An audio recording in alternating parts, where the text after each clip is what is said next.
Doctor G Gopakumar, ഇവിടെ ഈ തരൂർ ഇങ്ങനെ ഈ നിലപാട് മാറ്റത്തെക്കുറിച്ച് പറയുമ്പോഴും ഈ 2002 തരൂരും കോൺഗ്രസും ഒക്കെ എടുത്ത നിലപാടുണ്ടല്ലോ, UN ചാർട്ടറിന്റെ ലംഘനമാണ് റഷ്യ യുക്രൈനിൽ ആക്രമണം നടത്തുന്നത്, അത് യുക്രൈന്റെ സ്വയംഭരണാവകാശത്തിന് മേലുള്ള കടന്നുകയറ്റമാണ്, ഇങ്ങനെ കുറെ കാര്യങ്ങളുണ്ടല്ലോ. തരൂർ അത് വ്യക്തമായിട്ട് പറയുന്നുമുണ്ട് അന്ന് എന്തുകൊണ്ട് എതിർത്തു എന്നുള്ളത്.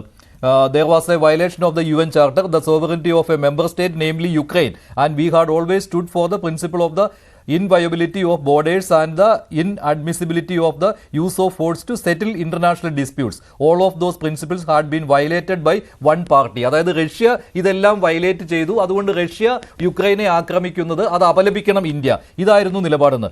ഇപ്പോൾ ഈ യുദ്ധം തീരുന്ന ഈ സമയത്ത് അന്ന് മോദി എടുത്ത നിലപാട്, അതായത് രണ്ട് രാജ്യങ്ങളോടും തുല്യ അകലം പാലിക്കുക, ഇല്ലേ, ഒരു റഷ്യയുടെ ആക്രമണത്തെ അപലപിക്കാൻ തയ്യാറാകാതിരിക്കുക, അത് മാത്രമല്ല റഷ്യയിൽ നിന്ന് എണ്ണ ഇറക്കുമതി ചെയ്യുന്നത് അത് നിർത്താതിരിക്കുക, ആ ഇറക്കുമതി തുടരാൻ അനുവദിക്കുക. ഈ നിലപാട് ഇപ്പോൾ ശരിയാണെന്ന് ബോധ്യമായി എന്ന് തരൂർ പറയുമ്പോൾ എങ്ങനെ ബോധ്യമായി എന്നാണ്? അതെ, ആ സമയത്ത് യുദ്ധത്തിന്റെ തുടക്ക സമയത്തെടുത്ത നിലപാട് ഇപ്പോൾ യുദ്ധം തീർന്നപ്പോൾ പെട്ടെന്ന് എങ്ങനെ മാറുന്നു? അപ്പോൾ തരൂർ ശരിക്കും മോദിയുടെ ഒരു ഫാനായി മാറുകയാണോ? ആദ്യമായിട്ട് പറയാനുള്ളത്, റഷ്യ ഉക്രൈൻ യുദ്ധം തീർന്നു എന്ന് നമുക്ക് പറയാറായിട്ടില്ല. പക്ഷേ ഇന്ത്യ എടുത്ത നിലപാട് അന്തർദേശീയ തലത്തിൽ വലിയ അംഗീകാരം കിട്ടിയിട്ടുണ്ട്. അത് ദേശീയ തലത്തിലും അതെ, അന്തർദേശീയ തലത്തിലും അതെ. അത് ഡിപ്ലോമസിയുടെ ഭാഗവുമാണ്, സംശയമൊന്നുമില്ല. പക്ഷേ ഇവിടെ തരൂറിൻ്റെ അഭിപ്രായം, കാരണം നമ്മൾ കുറച്ച് നാളായിട്ട് തരൂരിലുണ്ടായിട്ടുള്ള ചാഞ്ചാട്ടം നമ്മൾ ശ്രദ്ധിച്ചതാണ്. ഒരു രാഷ്ട്രീയക്കാരൻ എന്നുള്ള നിലയിൽ അദ്ദേഹത്തിന് വേണ്ട അച്ചടക്കം പാലിക്കാൻ കഴിയുന്നില്ല എന്നുള്ളത് വളരെ വളരെ വ്യക്തമാണ്. ഇപ്പോൾ കുറച്ച് നാൾ മുമ്പ് കോൺഗ്രസിൻ്റെ നേതാക്കന്മാരെ എല്ലാം ഡൽഹിയിൽ വിളിച്ച് വെടിനിർത്തലൊക്കെ നടത്തി, വളരെ കാര്യമായിട്ട് തന്നെ എല്ലാവരിടത്തും അച്ചടക്കത്തോടെ പ്രവർത്തിക്കണം എന്നുള്ള തുടങ്ങിയ ഒരുപാട് കാര്യങ്ങൾ അവർ നടത്തിയായിട്ട് പറയുന്നുണ്ട്. ഇദ്ദേഹം ഒരു കോൺഗ്രസ് വർക്കിംഗ് കമ്മിറ്റി മെമ്പർ എന്ന് പറയുമ്പോൾ വളരെ സീനിയറായിട്ടൊരു പൊസിഷനാണ് എടുക്കേണ്ടത്. ഇവിടെ ഈ ഒരു പ്രശ്നം വരുന്നത്, ഈ ബുദ്ധിജീവികൾ ഒരു പരിധിക്കപ്പുറം നിർണായകമായ പോസ്റ്റുകളിൽ വരുമ്പോൾ ഉണ്ടാകുന്ന അപകടങ്ങളാണ്. അത് റിജു നേരത്തെ ചൂണ്ടിക്കാണിച്ചതിനോട് എനിക്കൊരു യോജിപ്പാണുള്ളത്. കാരണം 2015 തോന്നുന്നു, ഇത് മിനിസ്റ്റർ ഓഫ് സ്റ്റേറ്റ് ആയിരുന്നപ്പോൾ ഈ കാറ്റൽ ക്ലാസ് വിവാദം ഉണ്ടാക്കി. പിന്നെ അദ്ദേഹത്തിന് കസേരയിൽ ഇരിക്കാൻ പറ്റിയില്ല, വളരെ പെട്ടെന്ന് രാജിവെച്ച് പോകേണ്ടി വന്നു. ഇപ്പോൾ ഈ എക്സ്ട്രാordinary പേഴ്സണാലിറ്റി ഉള്ള ആൾക്കാർ അവർക്ക് പറ്റുന്ന പ്രവൃത്തി ചെയ്യണം.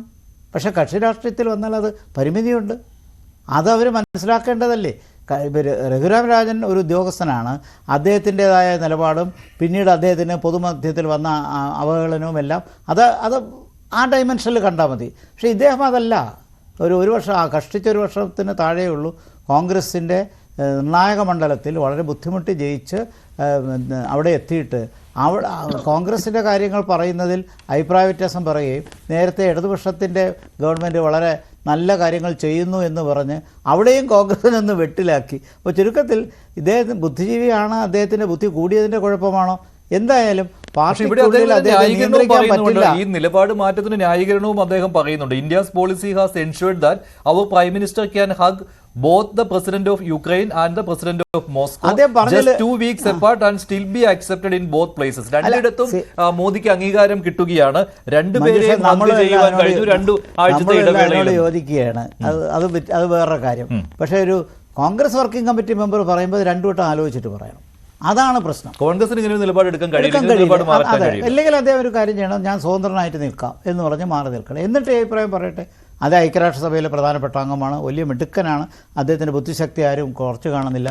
25ാമത്തെ വയസ്സിൽ ഡോക്ടറേറ്റ് നേടിയ ആളാണ്, അദ്ദേഹം വലിയ നോളജബിൾ പേഴ്സൺ. പക്ഷേ അങ്ങനെയുള്ളവർക്ക് പാർട്ടി അച്ചടക്കത്തിനകത്ത് നിൽക്കാൻ കഴിയുന്നില്ല എന്ന് അദ്ദേഹം വീണ്ടും വീണ്ടും തെളിയിക്കുകയാണ്. 15 സംഭവം വന്നു, സമീപകാലത്ത് ഇടതുപക്ഷ ഗവൺമെൻറ് വലിയ നേട്ടങ്ങളുണ്ടായി. ഇതിൽ നിന്നൊക്കെ പല സന്ദേശങ്ങളും നൽകുന്നുണ്ട്. അദ്ദേഹത്തിന് കോൺഗ്രസിൻ്റെ നേതൃത്വവുമായിട്ട് അഭിപ്രായ വ്യത്യാസങ്ങളുണ്ട്. ആ വസ്തുത അത് ഇടയ്ക്കിടെ അത് പുറത്തു വരുന്നുണ്ട്. ഒന്ന് ശ്രദ്ധിച്ചാൽ അന്ന് ഡൽഹിയിലെ മീറ്റിംഗ് കഴിഞ്ഞ് പുറത്തിറങ്ങിയപ്പോൾ പോലും അപസ്വരങ്ങൾ പറഞ്ഞിട്ടാണ് പോയത്. അപ്പോൾ ചുരുക്കത്തിൽ ഈ തെരഞ്ഞെടുപ്പ്, പഞ്ചായത്ത് തെരഞ്ഞെടുപ്പ് വരാൻ 1 വർഷത്തിന് താഴെയുള്ളൂ. അത് കഷ്ടിച്ചൊരു 1.5 വർഷത്തിനകം അല്ലെങ്കിൽ മറ്റൊരു 6 മാസം കൂടെ കഴിയുമ്പോൾ അസംബ്ലി തിരഞ്ഞെടുപ്പ് നടക്കുന്നു.